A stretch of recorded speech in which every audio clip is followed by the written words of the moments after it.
O plenário do Supremo concluiu o julgamento de duas ações que questionam trechos da Lei de Benefícios da Previdência Social. A reportagem é de Marta Ferreira.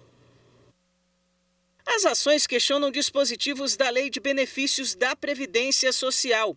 A primeira ação contesta as seguintes regras: exigência de período de carência para gozo de salário maternidade e condicionamento do pagamento do salário família à apresentação do atestado de vacinação e frequência do filho na escola.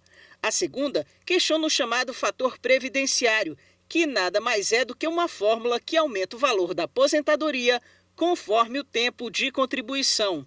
O fator previdenciário foi criado em 1999 para incentivar o segurado a trabalhar por mais tempo. 10 anos depois, a reforma da Previdência acabou substituindo o fator por outras formas de cálculo. Só que ele ainda é aplicado em algumas situações.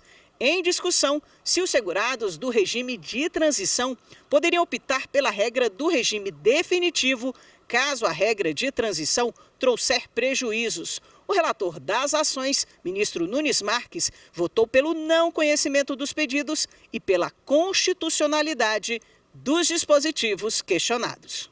Na retomada do julgamento, o ministro Alexandre de Moraes chamou a atenção para o fato de que a regra de transição do fator previdenciário já foi declarada constitucional pela Corte. Agora está em questão a forma de aplicação.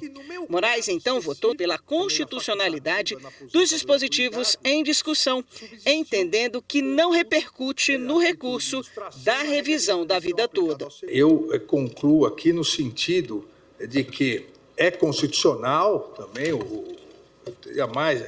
é constitucional o artigo 3º, é constitucional as regras de transição, mas não é possível a aplicação, ou, diria, dentro do próprio contexto da lei, deve-se dar uma interpretação conforme nos moldes do que nós já fizemos na repercussão geral.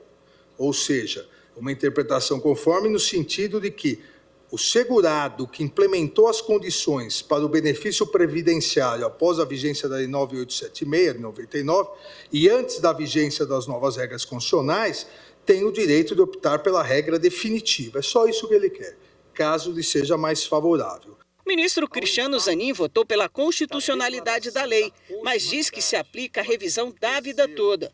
Com isso, no seu entendimento, os aposentados devem ficar na regra de transição sem direito a escolher pela regra que lhe for melhor favorável. Afastando a inconstitucionalidade formal e material dos dispositivos que foram impugnados, mas, em relação ao artigo 3º especificamente, reconhecer que, ao declararmos constitucional essa regra de transição, ela tem que ser aplicada de forma cogente e, por consequência, não é possível deixá-la, a incidência da regra, deixá-la a critério daquele que faz parte do regime previdenciário. O ministro Flávio Dino acompanhou o voto do ministro Cristiano Zanin. As duas regras válidas devem ser observadas, tais como postas.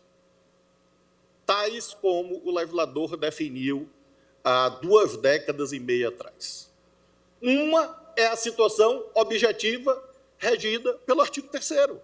Outra é a situação objetiva regida pelo artigo 29.